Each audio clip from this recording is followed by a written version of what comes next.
11-ാം നൂറ്റാണ്ടിൽ വടക്കൻ കേരളത്തിലെ ഏഴിമല ആസ്ഥാനമാക്കി ഭരണം നടത്തിയിരുന്ന മൂഷകവംശത്തിലെ ശ്രീകണ്ഠൻ എന്ന രാജാവിൻ്റെ കൊട്ടാരം കവിയായ അതുലനാണ് മൂഷകവംശ കാവ്യം രചിച്ചിട്ടുള്ളത്. മൂഷകവംശ കാവ്യത്തിൽ പുരാവൃത്തങ്ങളും ചരിത്ര വസ്തുതകളും പ്രതിപാദിക്കുന്നുണ്ട്.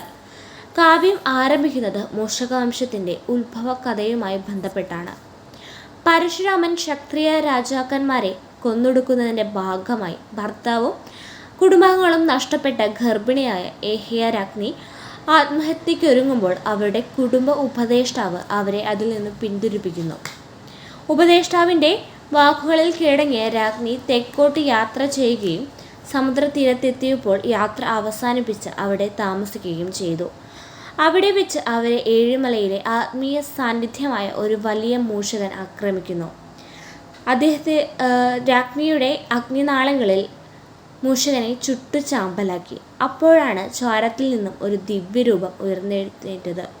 പണ്ടൊരു സന്യാസിയായ കൗശികൻ ശപിച്ച് മൂഷകനാക്കിയ ദിവ്യരൂപമായിരുന്നു അത്. തുടർന്ന് അവിടെ വെച്ച് രാജ്ഞി ഒരു കുഞ്ഞിന് ജന്മം നൽകുന്നു. പിന്നീടാണ് പരശുരാമൻ താൻ വധിച്ച ക്ഷത്രിയ രാജാക്കന്മാരുടെ നിരാലംബരായ വിധവകളുടെ ദുഃഖത്തിൽ സഹതാപം തോന്നി അദ്ദേഹം പാപവിമുക്തിക്കായി ഒരു യാഗം നടത്താൻ തീരുമാനിച്ചു. പക്ഷേ യാഗത്തിൽ പങ്കെടുക്കുന്നതിനായിട്ട് ഒരു ക്ഷത്രിയ രാജാവിൻ്റെ ആവശ്യമായിരുന്നു. എല്ലാ രാജാക്കന്മാരെയും കൊന്നൊടുക്കിയത് കൊണ്ട് തന്നെ ക്ഷത്രിയ രാജാവിനെ കിട്ടാതെ നിരാശരായ പരശുരാമൻ്റെ മുമ്പിൽ ഏഹ്യ രാജ്ഞിയുടെ പുത്രൻ എത്തിച്ചേരുകയും യാഗം പൂർത്തിയാക്കുകയും ചെയ്തു.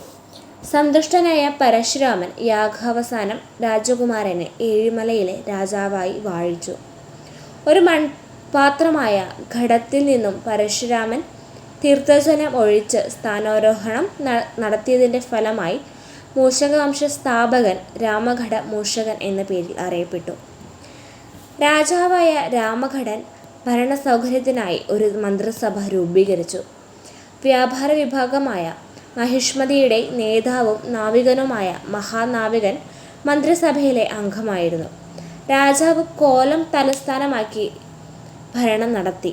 കോലം നഗരമാക്കി ഭരണം നടത്തിയതിനാൽ രാമഘടൻ കോലഭൂപതി എന്ന പേരിലും അറിയപ്പെട്ടു. സ്വന്തം രാജ്യം ഭദ്രമാക്കിയ രാമഘടൻ തൻ്റെ പിതൃരാജ്യമായ വിന്ധ്യനപ്പുറമുള്ള ഏഹ്യ രാജ്യം മഗധ രാജാവായ സുവർണനെ യുദ്ധത്തിൽ വധിച്ച് വീണ്ടെടുത്തു.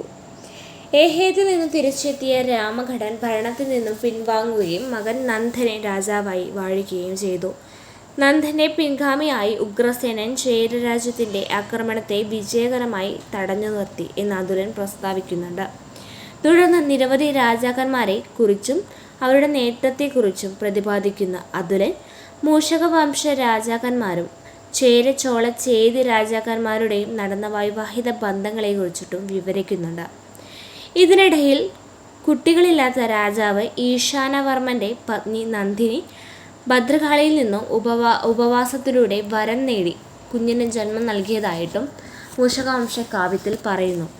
പാലകൻ എന്ന ഒരു കുട്ടി രാജാവായതോടെ മൂഷകവംശത്തിൻ്റെ മരുമക്കത്തായ സമ്പ്രദായം സ്വീകരിച്ചുവെന്നും അതുലൻ രേഖപ്പെടുത്തുന്നു. ചരിത്ര വസ്തുതകളുടെ അടിസ്ഥാനത്തിൽ മൂഷകവംശത്തിൻ്റെ ചരിത്രം വസ്തുനിഷ്ഠമായി രേഖപ്പെടുത്തിയതിനേക്കാൾ അതുലൻ പ്രാധാന്യം നൽകിയത് മൂഷക രാജാക്കന്മാരെ പ്രകീർത്തിക്കുന്നതിനാണ്. ഏതെങ്കിലും ഒരു കേരള ഭരണാധികാരി എന്നെങ്കിലും ഉത്തരേന്ത്യയിലേക്ക് കടന്നാക്രമണം നടത്തിയിരുന്നില്ല. തമിഴ് സംഘകൃതികളിൽ പരാമർശിക്കുന്ന നന്ദൻ എന്ന രാജാവ് നന്ദൻ എന്ന മൂഷകവംശ രാജാവായിരിക്കണമെന്നും പറയപ്പെടുന്നു.